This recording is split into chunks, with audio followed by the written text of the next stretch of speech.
you? I'm well. What brings you in today? I have been having some struggles. I would say it's an ongoing situation for the past 14 years. I am grandmother to a wonderful granddaughter who I have basically assumed primary physical, monetary responsibility for, and I don't know how to make it stop. I don't know how to step away and set boundaries. So how old is this granddaughter? She's 14. Okay. And is she the child of one of your kids or? One of my children. Okay. She's actually my first granddaughter, and her parents are both very negligent, dysfunctional. There's addiction, there's verbal abuse, there's physical abuse, then there's poverty, then there's struggle, there's emotional abuse, there's verbal abuse, and she's a young child, and it's hard for her. And her mom is like another child, very immature, not prepared for motherhood, and my granddaughter suffers as a result. And how long has this been going on? Since before she was born. I saw the dysfunction between my granddaughter's mom and her mom. I saw the disconnect. I saw the anger that they had towards each other. I saw the bitterness and the dysfunction. It's a generational thing. And I find myself where I'm not all those things. I try to be positive, but I end up getting used, talked about. The child is stuck in the middle. I'm not allowed to say certain things to the mother, or she'll cut off. They don't live in the state. She'll cut off all my communication with with the child, the situation. So I have to bite my tongue. I have to stomach it. I don't know whether to call the authorities or I just don't know what to do. It's just a very, very difficult situation. Very difficult. Okay, and where is her father, your son? He's never been in her life. He's an addict.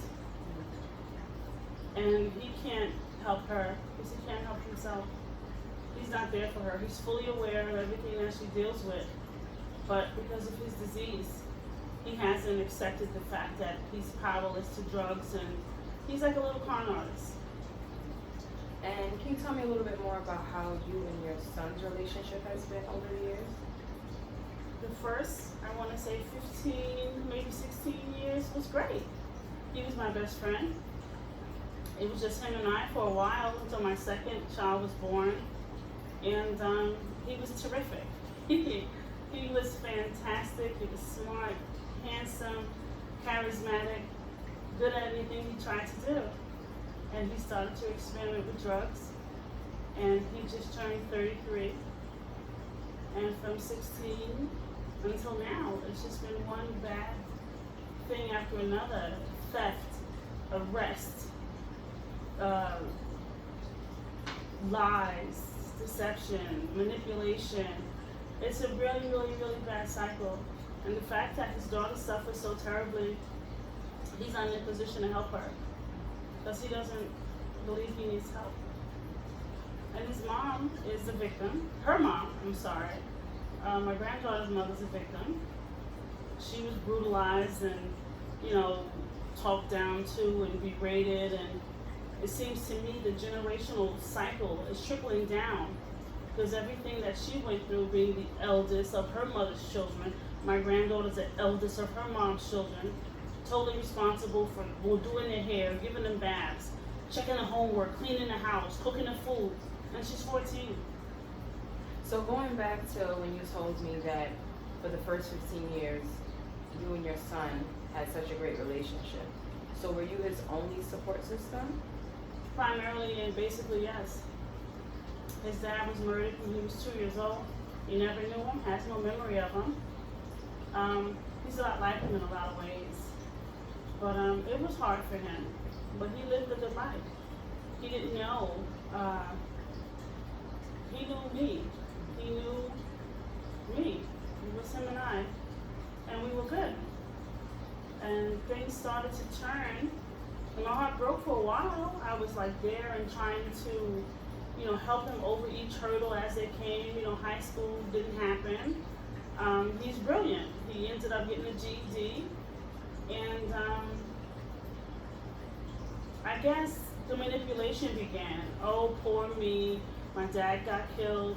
And I was diagnosed with breast cancer when he was 14 years old. And it was, my mom's almost died, my father was killed. And I was sucked in for a while. And I let him prey on my weaknesses and my emotions because I felt bad. Yeah, I did.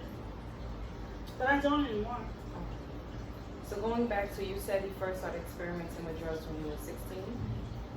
I want to say, around 15, 16, high school. So can you take me back to what was going on during that time between you and him, or specifically him? He started to be defiant. He started to skip school. He started to lie. He broke our relationship. He broke our trust. And during that time, mind you, I'm still in treatment. I'm done with the chemo and the radiation, but I'm still on medication. Mm-hmm. And I still have to wait 5 years to see am I going to beat this thing. Mm-hmm. So trying to deal with that and trying to deal with everything else and trying to deal with my own situation, it became unmanageable. And I think that's when he really, really got caught up. So did you have a support system? No. Not from my family. I was actually just started dating my now husband. We were dating for 8 months. My first child was 7 and my son was 14. It was June, a beautiful summer day, 1999. That's when everything changed. And I was incapable of holding on to him. There were no men in his life. He just met, this new guy that I'm dating, the only guy that, he met. The men in his life that should have been in his life didn't step up, to care for him. My daughter's family, they kind of stepped up a lot more than my son's family. But it was hard. It was hard on all of us. So how do you think the situation affected your daughter? Because I see how it's led your son a certain way. So how did this affect your daughter? I think she had a lot of internal struggles. I believe she held a lot inside. I believe she never really got to experience the pain or the fear. I know that as a result of all that, she's terrific, but I know she suffered. My family wasn't there to comfort her or let her know that everything would be okay. And she went from being 7 years old to just being a little grown-up. Like overnight. No ballet, no piano lessons, no long walks and things. I was completely out of commission. And there was no one there for her. Just me. And I tried to keep her safe. And I put on the best front that I could. But of course at that point, me and her dad were separated already. And it's not like he could come over and say, you know what, go on and rest, I'm going to take her out and things like that. And for a long time, I held a lot of animosity toward him and his new wife at the time. They should have been there for her. They should have cared for her. They should have kept her safe. They shouldn't have let her watch me suffer every day, day after day after day. And the person that she loved and trusted most left her. That's her brother. He just left her. He left her to deal on her own. He abandoned her. Yeah, he left her. So, going back to you saying your son, he began to, dabble with drugs and experiment around 16. So around what time was your granddaughter conceived? She was born in 2005. So that would make him about 17. I believe he was still a large child himself. He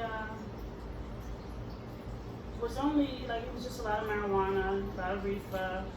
I started to, drink, underage drinking, something I never allowed.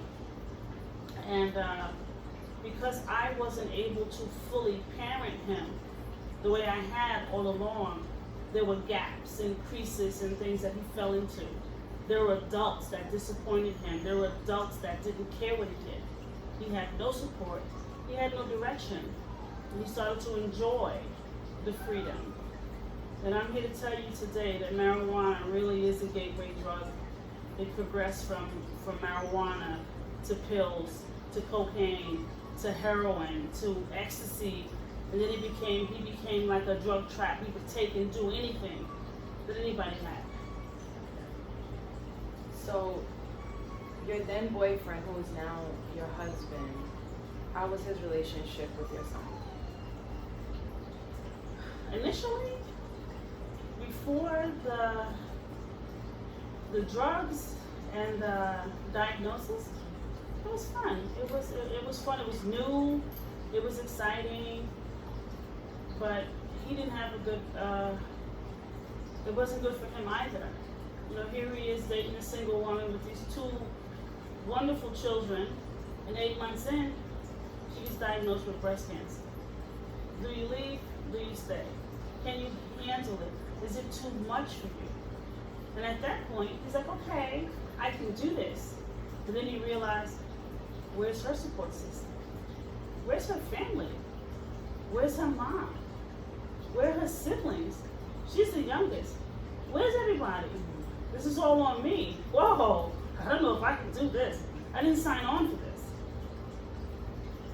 And that was hard on everyone. So, did that hinder his relationship with your son? No, I wouldn't say it hindered it. I would say that for years, it was just my son and I. We were each other's everything. Then along comes this little girl and her dad, and he was happy about that relationship. He was actually thrilled about that relationship, but unfortunately that relationship had pitfalls and valleys, and I think that kind of hurt him really badly as well. So moving ahead, he's defensive. He never outgrew his Oedipus complex. I was just his girl. And as a teenager, he was very trying to be protective. And I guess he felt like he lost his role. Because he was my little guy. He took care of my this, my that, my this, my that. And I don't know. I guess he felt like because the only support system I had, him being a child, and my new guy that I'm dating was the only adult, I clung to him. I didn't know what to do. I was in a fight for my life. I couldn't show fear to my children. I couldn't let them see how afraid I was. So I put on a happy face when they came home from school. And I tried to cook a meal, and I tried to still take them out and go out to dinner and try to have them feel as normal as possible. Because they had no idea that there was a potential of death. They had no idea, and I didn't want them to know. So maybe I should have been, if I knew then what I know now, I think I would have sat them down and just let them know how serious it was. Maybe that could have pulled them back. Maybe that could have eased her mind and let her know, oh, it's okay if I fail this test, or it's okay if I'm not perfect. I don't know how to fix that. I think I overcompensate with my daughter. because of that. I'm sure I did. So tell me about this granddaughter. She's amazing. She's really smart. She's really funny. She's a lot like how my dad used to be before it happened. And she lived with our family almost 7 years. But she has 5 other siblings. She wanted what we all want, mother's love. So when she decided it was time, she wanted to go back to her mom, who at this point had been in and out of jail, who had, men, revolving door of men, very reckless in public, social media, domestic violence in front of the children. Well, that was after she did go back. But she calls me with these 911 emergencies. She doesn't want to stay there. She wants to take her own life. And, well, please don't tell my mom. If you tell my mom, she won't let me talk to you. And it's like her mother is so trifling, for lack of a better word, and so irresponsible. She's very young herself. She had her first child at 15.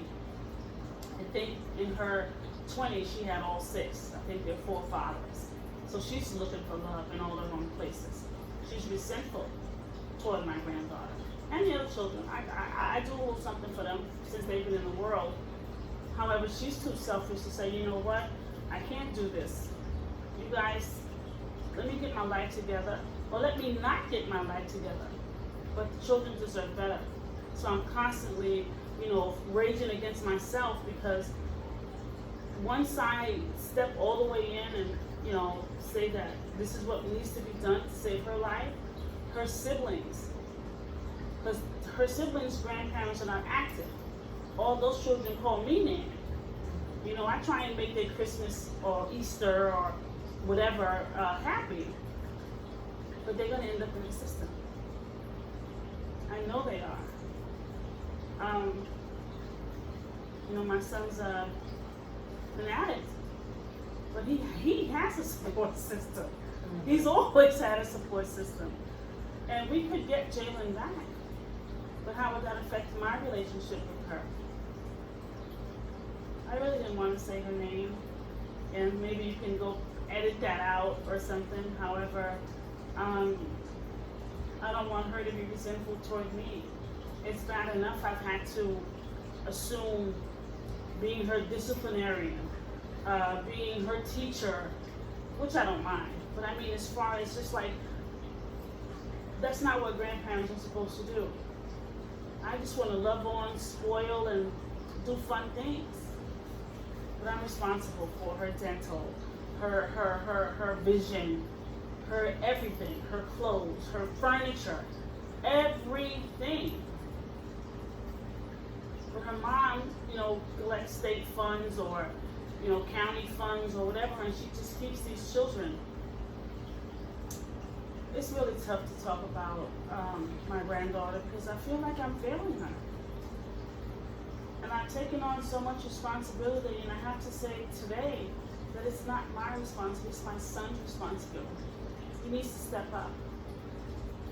But I can't step back because I need to know that she's safe.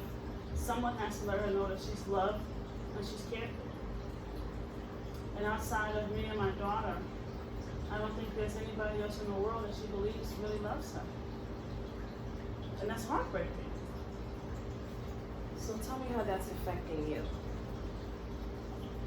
I lose a lot of sleep. And I wear a lot of masks.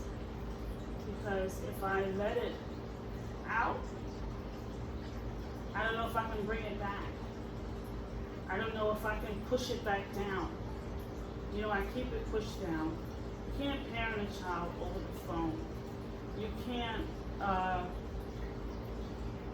mother is really a loose cannon. Her mother may need medication herself. Her mother's been abused and hurt people. But I think her mother resents the fact that she can pick up the phone and call her nanny, and her nanny's gonna be there.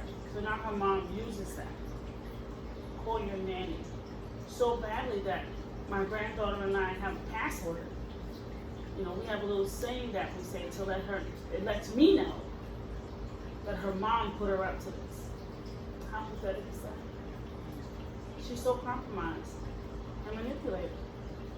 And her mom has her think that that's loyalty. That it's okay to lie to the one person that's been there for her. I was there for her before she even got pregnant with my granddaughter, when her mom threw her out 17 million times. Her mom threw her out when she was pregnant. She lived with our family when she gave birth. She went into labor here, you know, with us. And for her to be so ungrateful, and for her to be so nasty, her mouth is very reckless and vicious. And she says horrible things. But at the end of the day, I call her a ding dong all the time. She knows that I love her.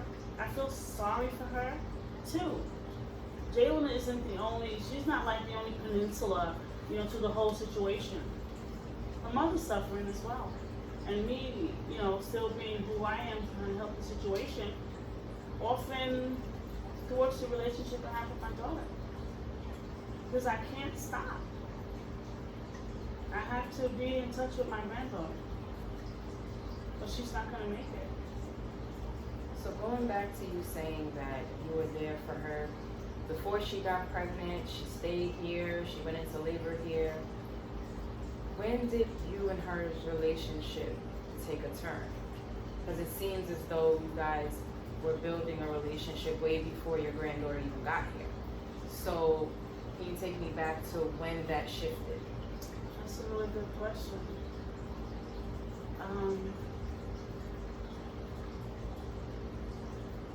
Well, when they moved away, her mom would move them everywhere that she went. So they were from house to house, place to place. They moved from Brooklyn to Queens to Jersey to Georgia to Alabama, back to, you know, they move like vagabonds. They live in people's homes. Her mom taught her how to, you know, take advantage of men. Her mom showed her that you need a man to be with you all the time. So she really doesn't know who she is. I think when she moved away from me, and she wasn't able to, because she didn't want for anything when she was here. And I think after a while it all became, she started to use my granddaughter as like a lottery ticket. Yeah. And she's had her in some of the worst situations possible. And when she went to prison for the third or fourth time, I don't know, she accused me of trying to take her child away from her. Which I have a dossier on this chick. I could take her at any time. Well, I couldn't, but I would need the help from Dum Dum. That's her dad. I would need his help, but it wouldn't be hard. But how would that affect my granddaughter? How would that affect her relationship? And she forgive me, but she left the safe place because she wanted to protect her siblings. And if they end up in the system, or something ever happens to them, she'll never forget. I know there's things that she doesn't tell me because she's so compromised. Because she's so very afraid of her maternal unit. Her mom doesn't see the wrong. Her mom doesn't see how she hurts those children, how damaged and broken they are. And where are all the fathers? I can't in good spirits just say, the hell with the rest of those kids. I'm just going to focus on my one. She's my priority, but I have to send them a little love too. So they need to know that somebody cares about them. And they have nothing to compare it to. My granddaughter knows what it's like to live someplace clean, with electricity, with running water, with food, the basic necessities that these children are deprived of. They don't know what it's like to sleep in a bed every night. You know, to be hugged or to just be touched. And when my granddaughter comes to visit now, it takes like a week or two for her to shake it off. Because she comes stiff. Her hugs are stiff. She's angry. She's frustrated. And I see it, and I don't act on it because I understand from when she came. I understand the anger and sadly, I see a lot of both her parents in her. Tell me more about what you see from both her parents. I see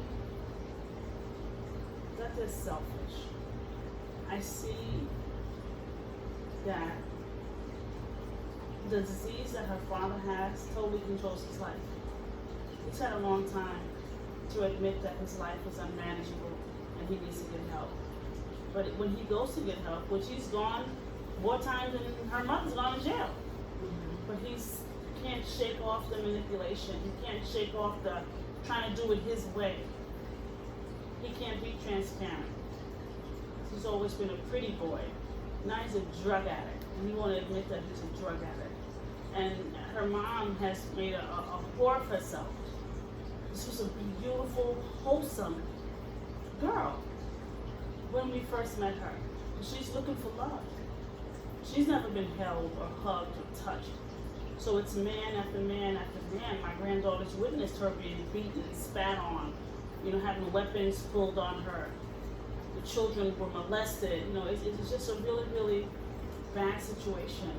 And her mother seems to think that she's doing a good job, which I know she has to know that she isn't doing a good job, but she won't try. She's very intelligent. She won't put forth any effort to try to improve her situation. Her thing is, well, if you're not going to help me, don't talk to me. That's what she was taught. That's what my granddaughter's being taught. That you need people to do things for you. You have to do it for yourself. And that's the worst thing you can teach. Because she's a black woman. She's supposed to be the head of that family. I went through what I went through. Can't say I did it any right way, because there's no Dr. Spock book on how to live with cancer. Because cancer, it was here, but it lives here. It lives here. When you close your eyes, it's there. When you try and sleep, it's there. But her mom is looking for love. And she's teaching God. She has one son, 5 girls. And she's teaching all these little girls that you gotta use what you got to get what you want. She's teaching my granddaughter it's okay to date a football player 2 years older than you that's already sexually active. But don't expect you to be his only girlfriend. How sad is that? How sad is that? Seems like it's a lot on you. Yeah. Because she's raising an angry black woman. The stereotype that we work hard, that we get educated, that we go to church, that we share, that we strive to be anything but that. And since she's been back with her mother, I refer to her as a teenager because she's edgy all the time. She's babysitting all the time. Anything that goes wrong is her responsibility. So she's turned up all the time. She yells a lot, just like her mom. Her patience is short. She doesn't know peace. She doesn't know peace. She doesn't know peace. And that's the saddest thing in the world. So going back to when you said that if you let it out, you have to keep it in. If you let it out, what are you referring to?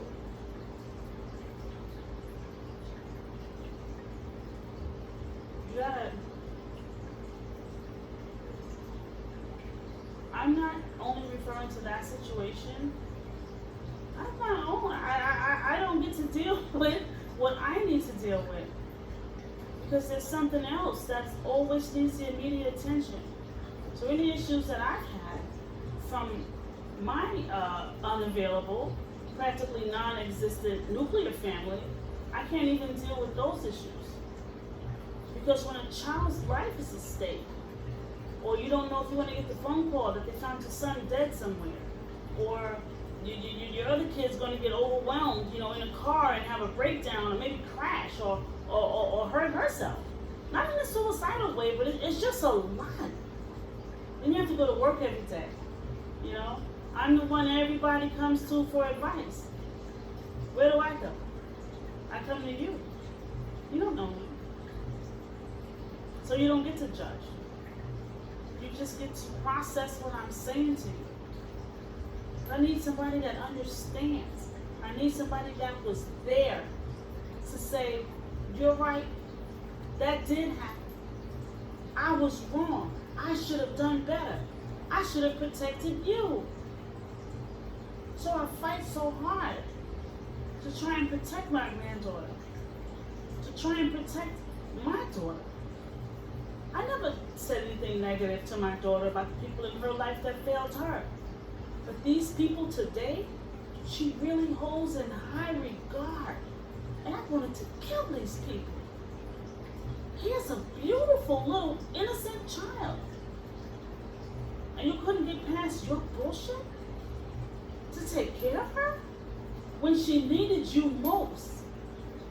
When I couldn't be there 100%, you were there 0. And she's conflicted because children need everybody in their family. But she's tough. She forgives who she wants to forgive. And she's given me a lot to carry. I get shouldered with the responsibility of always making it happen. You can do it, mommy. You can do it. You can handle it. Can you do this for me? I need you to do this for me. Can you do this for me? I need you to do this. Do this. Look this up. Do this for me. Fax this for me. Do this for me. Then I feel like I'm lost in a situation. Like, what happened to me? I'm still here. I'm still a person. I still want to feel not necessary. I don't want to feel like I'm an option. I want to feel like I'm still the same person. But my strength has enabled her. She's grown into a really, really, really great woman. But I need her to understand that I still need those hugs. I still need that time. I still need that attention. I still need that love too. Because as strong as I am, I cry in the dark, I cry in the shower, because I gotta keep it down. I'm sorry. I can't let it out. It's too much.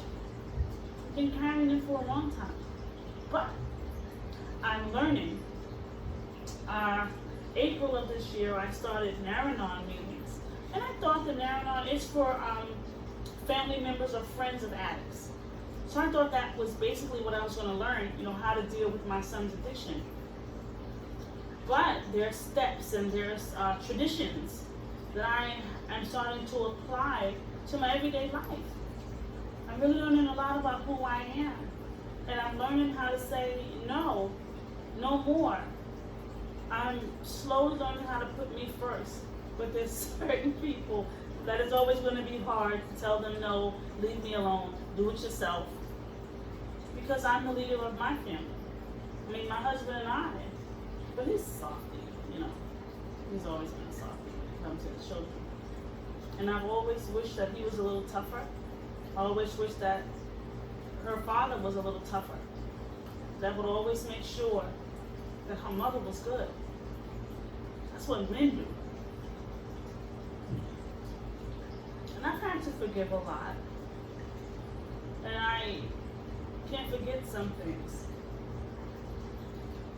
Because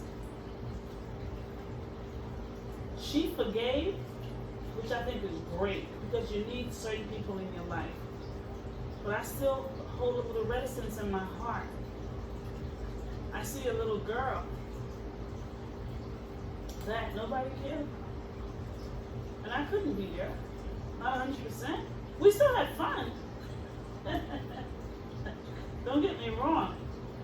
This little delightful, gorgeous, brilliant little girl that didn't know how much trouble we were in and didn't know she was missing pieces. Was just happy. And I'm proud of her. But I need her to know that it's okay to say, you know what, I need a break. I can't do this. I want her to be sound and strong. I put so much pressure on her not to screw up, not to drop the ball, stay focused, do your best. Don't take a year off from college, work hard, get your credit score together. And I don't even realize how much pressure I put on her since. I mean, 2005, she's what, 13? She becomes an aunt / surrogate mom at 13. I remember one time, it was actually her 13th birthday party. Her niece was maybe 3 months old. She had a birthday party, and her mom was here. And her mom wouldn't even care for her in that moment. Her mom wanted to come out here with the 13-year-olds and shake herself and dance. She didn't even want to take care of her baby. She was a little baby. She didn't want Jalen, she wanted my son. I think she was looking for family. Because she used to cry all the time. I never felt this before. We never did this before. And I'm just trying to save Jalen from growing up like that. So we take her on vacations and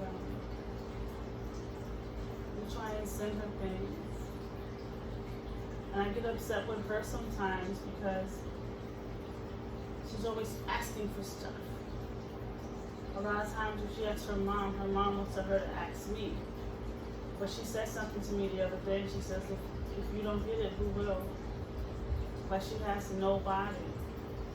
But at the same time, I still have to teach her value. You know, you have to value these things. Because we're not an ATM and we can't afford to take care of you. You know, every season, she gets her uniform, she gets everything that she needs, you know. Me and her grandfather sent her furniture, everything. It's just really, really hard because if I let it out, I'm gonna see if I can get a 5150 on my son and have him put away against his will. Her mother's gonna go to jail. Those kids are gonna go to foster care. I'm gonna have some conversations with my mother, my sister, my brothers that need to be had. I want people to take ownership and stop telling me, get over it. It happened a long time ago. You say that because you're still broken. Mm-hmm. You say that because you can't even say that really did happen. And in my mom's defense, anything that happened when we were kids, it's on her. Mm-hmm. But as far as my siblings are concerned, anything that happened as adults, it's on us. I was diagnosed with breast cancer at 35 years old. Mm-hmm. I had 2 children, 7 and 14. I don't care what happened in the past. Where were you? If you didn't care about me, you could have cared about them. All I needed was love. I had money to take care of us. I didn't ask them for anything. I didn't ask anybody for any financial help or anything. I didn't even ask them, well, can you come get the children? All they needed was love. And they didn't get it. At the time when they needed it most. Even in that moment, all they had was me. You know how hard it is not to try to disappoint your children? And I don't consider myself a cool mom. I love my kids. I love them the way I've always wanted to be loved. I want to see my children win. I want to see them happy. And they knew where we were headed. When we were kids, when they were kids, it was just the 3 of us. But we owned the whole world. We did everything together. And we were happy. We were truly, truly happy. I didn't have a whole lot of money, but I had enough money to do anything we wanted to do. Just gotten a great job and we were living our best lives. And then it happened. But it didn't break us. It shook us. But my son got lost. So going back to these meetings that you go to, you said that you're learning new things and learning new ways to, I guess you could say, cope or deal with certain things. So tell me more about the things that you're learning at these meetings. I would say, well, I wouldn't say cope. It's not a coping mechanism. I thought it would be. And I said, I go to a couple of these meetings, but I feel like to be somewhere where doesn't matter where you come from, whatever your tax bracket is, whatever walk of life, ethnicity, whatever, we all have the same thing in common. And we're all sitting around basically transparent. People have the same issues. People have another child that it has gone through so much because of the qualifier. And a lot of people say, God grant me the serenity. It's true. When you honestly accept the things that you cannot change, and things are nouns, people, places, and things. You can't change people. For example, with my qualifier, my son, the drug addict, I would find drugs, throw drugs away. He's gonna go get more. You may have to break the law to get more. He probably broke the law to get those. So if you find drugs, you don't throw them away. I don't go through his things anymore. I don't call around checking because I can make myself crazy all day. I can stay up all night and walk the floor. I can fall behind at work. He chooses to be a drug addict, and I have to accept that. His addiction, the dysfunction with my granddaughter, all the pressures on my daughter, all the things that I still have locked inside. This isn't my first time in therapy, I just want to say that. I had to accept that my life had become unmanageable. So I had to start making some changes. Because I was walking around about to bust. And that's not good. So slowly but surely, Naranon is teaching me, slow down. If it's not working for you, you just gotta get rid of it. You gotta get rid of it. I can sit and talk until I'm blue in the face. But if a person has it made up in their mind what they're gonna do, let them do it. Stop asking people to give you what you need. They need to care enough about you. And if they know you, to anticipate what your needs are. Set boundaries. I'm still a work in progress. But I feel like I've gotten a lot better since I started therapy and attending my Naranon meetings. I'm lighter. Well, AJ, this was a great first session. I hope to see you again. Thank you so much. Have a good day.